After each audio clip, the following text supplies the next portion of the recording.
buenas tardes a todos. Para empezar esta presentación, quise poner como punto principal esta premisa, que es básica. Creo que ya todos las hemos visto, la hemos escuchado de alguna manera, con algunas variaciones, y se refiere a que el futuro pertenece a los que aprovechan los datos, a los que se enfocan en los datos, ¿no? Y encuentran una manera para explotarlos. ¿Por qué queremos hacer esto? El día de hoy hemos estado platicando de diferentes tendencias, diferentes innovaciones que están disponibles. En este cuadro podremos ver algunos ejemplos. Por ejemplo, tenemos la parte de gemelos digitales, se habla del metaverso, de automatización, de inteligencia artificial, etcétera.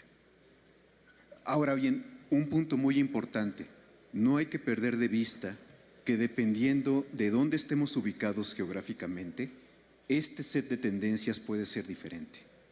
No es lo mismo hablar, por ejemplo, de transformación digital o de innovación en Latinoamérica que, por ejemplo, en Europa. Y esto aplica también a nivel industrias. No son las mismas tendencias de innovación en el sector educativo que, por ejemplo, en el sector salud, en gobierno, en la banca, etcétera. A final de cuentas, lo importante es enfocarnos, cuando estemos evaluando estas innovaciones, enfocarnos en aquellas que van a aportar un valor a nuestro negocio. Por ejemplo, quizá la parte de computación cuántica no aplique para todos, o no aplique al menos con la misma prioridad para todos. Ahora, ¿por qué queremos innovar? Una de las razones por la que buscamos este tema de innovación es que queremos construir una ventaja sobre nuestros competidores, ¿no? Queremos cambiar las reglas del juego, es decir, queremos volvernos disruptivos. No se trata solamente de optimizar procesos, sino que estamos buscando nuevos modelos de negocio, estamos buscando inclusive ofrecer nuevas experiencias para nuestros usuarios. Ahora, ¿cómo logramos esto? Para desarrollar este tema de innovación, tenemos que adoptar y establecer proyectos precisamente de innovación o de transformación. Sin embargo, aquí hay un tema muy importante que muchas veces no se toca y tiene que ver con el porcentaje de fallas en estos proyectos de innovación. Por ejemplo, Boston Consulting estima que alrededor del 70% de los proyectos de transformación digital van a fallar. Forbes estima ese porcentaje en un nivel más alto, hasta un 84%. Este es un problema muy serio cuando consideramos el nivel de inversiones que se están haciendo. 3.3 billones es el estimado de dólares para el 2025. Entonces, todo este dinero pues se está prácticamente desperdiciando. ¿Por qué? Porque no hay retorno de inversión. No se están logrando los objetivos inicialmente planteados. ¿A qué se debe esto? Las causas son muy diversas, hay muchos análisis al respecto y aquí mencionamos algunas de manera muy resumida, no muy simple. Muchas veces esto pasa porque las empresas no definen las estrategias de manera correcta. Hay poca comunicación quizá entre las diferentes áreas, puede haber una falta de habilidades críticas necesarias para desarrollar este tipo de proyectos. Y también hay razones asociadas con la tecnología. ¿Qué es lo que sucede? Muchas veces no se define de manera correcta la tecnología que necesitamos para soportar todos estos grandes proyectos de innovación. ¿De acuerdo?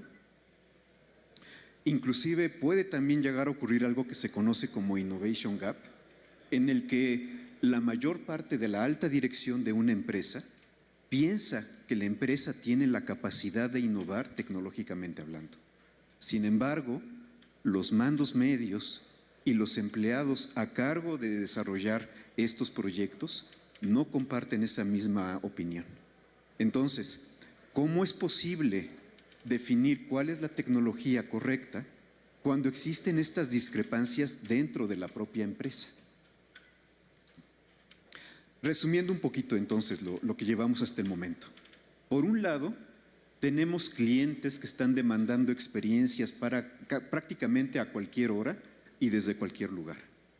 Por otra parte, tenemos que el negocio debe ser ágil, debe ser capaz de adaptarse a la forma, la rapidez en la que están cambiando los mercados, ¿no?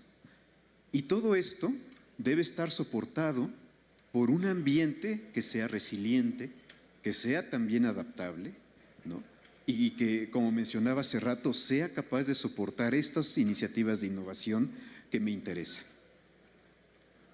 Entonces, lo que podemos concluir hasta el momento es que la modernización de TI es un paso prácticamente mandatorio para poder lograr la innovación o la transformación digital.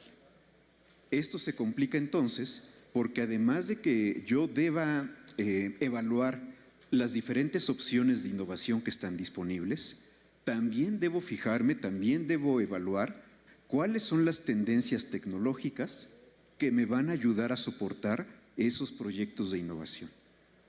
En esta lámina se mencionan algunos ejemplos, ¿no?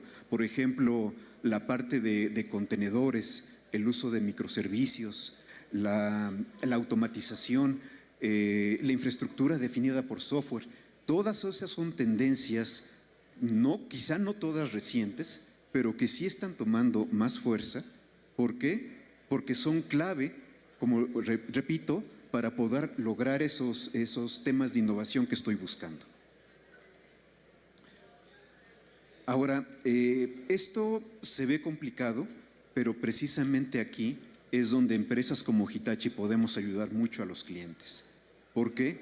Porque nuestro foco está principalmente en diseñar esas soluciones de infraestructura que son necesarias para que nuestros clientes puedan ejecutar las estrategias de negocio y de innovación que se están planteando. Y para eso podemos incluir múltiples elementos, ¿no? Como los que mencionamos aquí en esta lámina, ¿no? Del lado izquierdo. Ahora, independientemente de los elementos individuales, un punto importante aquí es que estas soluciones de infraestructura deben cumplir con una serie mínima de requisitos, no podemos decir. Estas soluciones deben ser resilientes, ¿no? Deben ser ágiles y al mismo tiempo deben ser eficientes. Vamos a platicar brevemente de cada una de ellas, ¿no? ¿A qué nos referimos?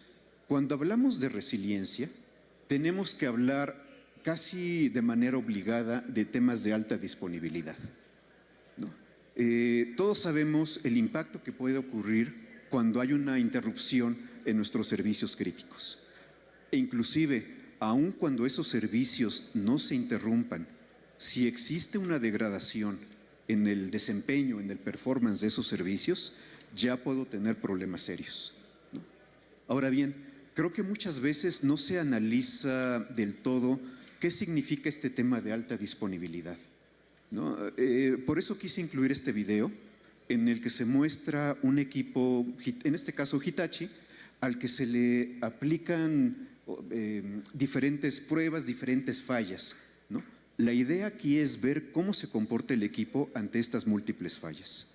Vemos que se le están sacando componentes de golpe, ¿no? Desde discos, controladoras, tarjetas de puerto, memoria caché, etcétera. Lo importante aquí es que el equipo no solamente sigue operando, sino que lo hace sin que el nivel de servicio, el nivel de actividad se vea afectado, ¿no? Es lo que se está monitoreando en este cuadro aquí a la derecha, ¿no? Esto es simplemente un ejemplo de cómo el tema de alta disponibilidad me va a ayudar en toda esta gran foto, ¿no? Que es la parte de innovación. Ahora bien, un equipo altamente disponible es suficiente para mis proyectos, mis diferentes estrategias que quiero desarrollar. La respuesta es obviamente que no. Esto debe ir acompañado de otras estrategias, ¿no? Por ejemplo, replicación, copias, respaldos, ¿no? A final de cuentas nos estamos metiendo entonces en el tema de protección de datos, ¿de acuerdo? Ahora, en todo este tema de protección de datos hay varios puntos importantes. no solamente debemos estar preparados ante fallas del sistema, debemos también estar listos para, por ejemplo, accidentes mayores que causen interrupciones en el servicio, inclusive temas como atentados o desastres naturales como terremotos o inundaciones. Y esto nos lleva a un tema que está muy en boga hoy en día, que es el ransomware, ¿no? Inclusive podríamos decir que también existen temas de innovación y de tendencias alrededor del ransomware, ¿no? Y aquí se muestran algunas. Por ejemplo, hoy en día ocurren ya ataques sin cifrado. También ocurren ataques de ransomware que utilizan inteligencia artificial. Y uno en particular que me llama mucho la atención es este penúltimo, ¿no? Ofertas de ransomware como servicio. Esto se refiere a que existen grupos con un skill, con un nivel técnico muy alto, que desarrollan estrategias de ransomware, ataques de ransomware, y venden eso como un servicio a otros grupos que son los que realmente van a hacer los ataques. Entonces, como podemos ver, esto también sigue evolucionando y nuestra responsabilidad o nuestra obligación es mantenernos al ritmo, ¿no? Para poder enfrentarlo. Ahora, precisamente, ¿cómo podemos resolver esto? Hay diferentes estrategias. Una de ellas tiene que ver con el tema de respaldos. Y aquí, nada más para ponernos en contexto, sabemos que existen opciones para detectar de manera temprana un ataque, para evitarlo, para estar monitoreando el ambiente e impedir que ocurra un ataque. Pero cuando este ataque realmente funciona, realmente tiene éxito, entonces debemos recurrir a este tipo de opciones. En otras palabras, esto se convierte en nuestra última alternativa para podernos recuperar, ¿no? Por eso es importante el tema, ¿no? Más allá de detectar el ataque, es ver cómo nos recuperamos. Y aunque existen varias opciones, igual no vamos a mencionar todas, lo importante que ustedes deben considerar es cuál va a ser la velocidad de recuperación para cada una de estas alternativas, ¿no? Y aquí se menciona un ejemplo, de una solución basada en elementos Hitachi. Logramos recuperar 1,500 máquinas virtuales en 70 minutos. Es simplemente para darles una idea de qué tan rápido podemos recuperar un ambiente ante un ataque de este tipo. Ahora, avanzando un poquito a la parte de automatización y de inteligencia artificial, aquí lo que ocurre es que ya estamos en el punto en el que no es suficiente con tener un software que me mande una alerta cuando ocurre un problema. Lo que los clientes están buscando hoy en día es que ese software sea capaz de analizar lo que ocurrió, de hacer recomendaciones e inclusive de aplicar esas mismas recomendaciones para resolver el problema, ¿no? Entonces es un nivel de automatización mucho más alto, ¿no? A lo que estábamos acostumbrados. ¿Qué más queremos lograr con la automatización? Pues básicamente optimizar procesos, reducir tiempos para entregar recursos, e inclusive se habla mucho de poder liberar al personal de tareas rutinarias para enfocarlos precisamente en temas de innovación. Entonces, como pueden ver, todo esto va de la mano. Ya no es de que, digamos, hablar de infraestructura haya quedado en el pasado, ¿no? Todavía tiene una relevancia fuerte, diría yo, para todo este tema de innovación y de transformación.